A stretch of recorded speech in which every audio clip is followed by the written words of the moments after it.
story starts so far away, hundreds of years ago, with an awfully greedy man who you will come to know. His name was Qaroun, and he was one of Prophet Musa's kin. He wished to become richer than anyone's ever been. Though he had tried all he could think of from quite some time before, his efforts hadn't been enough, and he wanted to do more. Then he had an idea that he thought was truly brilliant: to ask for help from Musa, one of Allah's favorite servants. Qaroun was certain that Prophet Musa's prayers would be answered. He begged Musa to pray for him so that his wish is granted. So the Prophet prayed for Qaroun, and his wish came true at last. He could now have all that money could buy.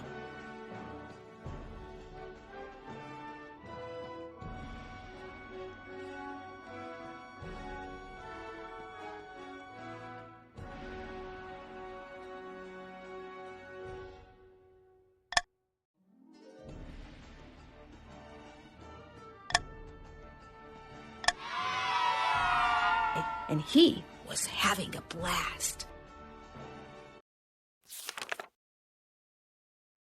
Now that Qaroun had finally become richer than ever, he started to buy more land, and he hired many workers.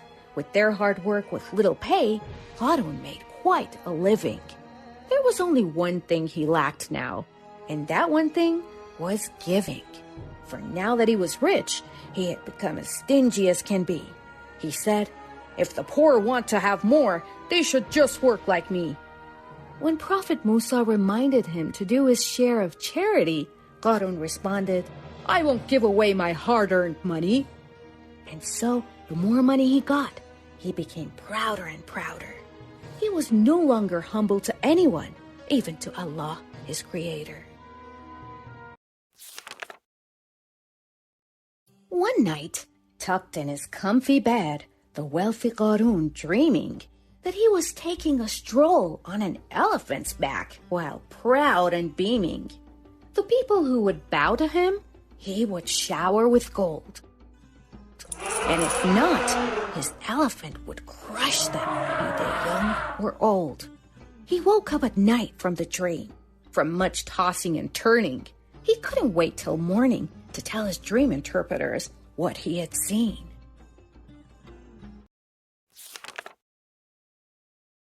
Now, Qaroun was no expert himself, but he felt he knew best.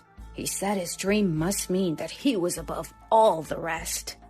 The dream experts wanted to flatter him and said, "Your Majesty, we know, but most people are ignorant, so for them, you should put on a show." His advisor then stepped forward and said, "Your Majesty can hold a feast, the like of which has never been heard of. From the west to the east, people should see your riches and know that your status is higher, and then it won't be Musa or anyone but you who they'll admire." The proud Qaroun grinned and said, "I knew this idea of mine was great. I command you all to arrange for me a celebration before it is late."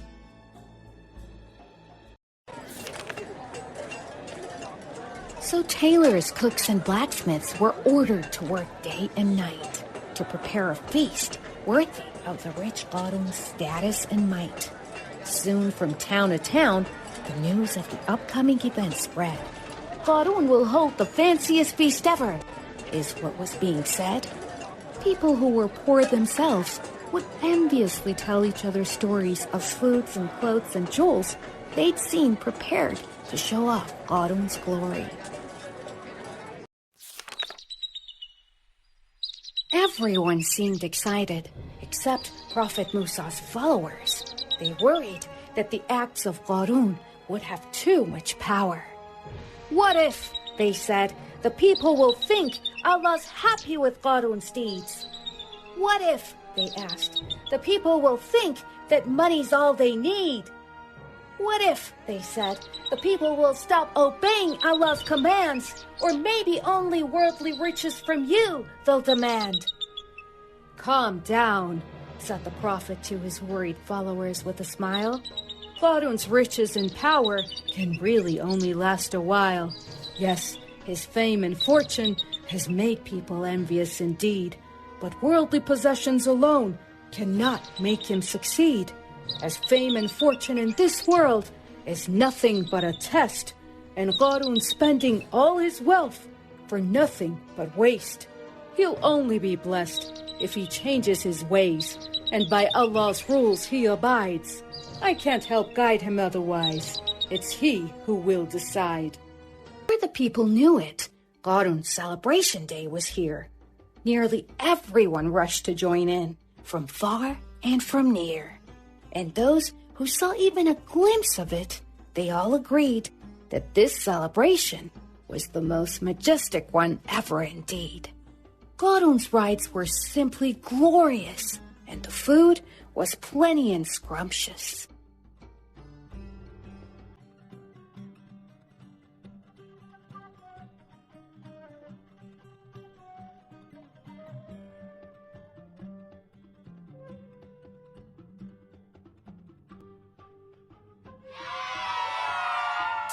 It was just the perfect event to make everyone envious.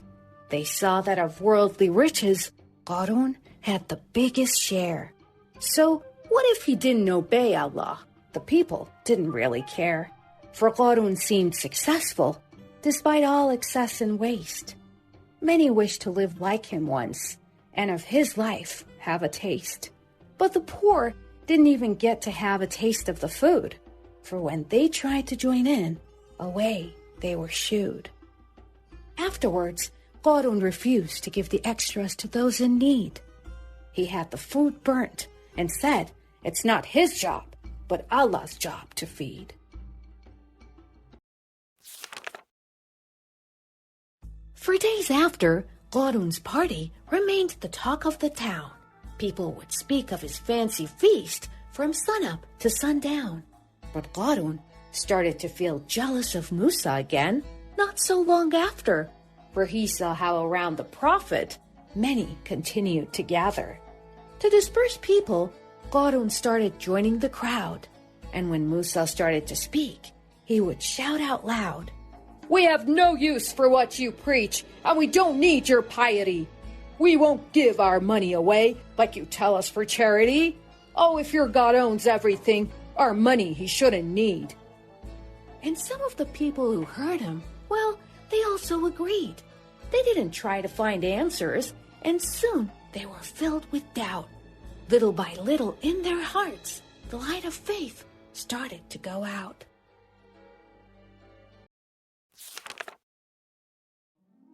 Prophet Musa was sad to see them faithless and in pain. Yet he didn't give up. He preached and preached again. The prophet told the Israelites of Allah's mercy and his might. He asked Allah to help them all choose the path that is right. But more and more, it was of no use. It was like they were blind. They weren't searching for the truth, so the truth they couldn't find. So Prophet Musa complained to Allah Almighty, "I can't do any more. These people don't follow your orders, and they don't help the poor. Praise be to you, the merciful. Praise be to you, the just. Please help me guide your people, as you've told me that I must." The very next day, when the sun's golden rays hit the ground, part of the rock started shaking and making a horrifying sound. Right where Qaroun's palace was built, the ground started to crack, then opened and gobbled up Qaroun and all he owned like a snack.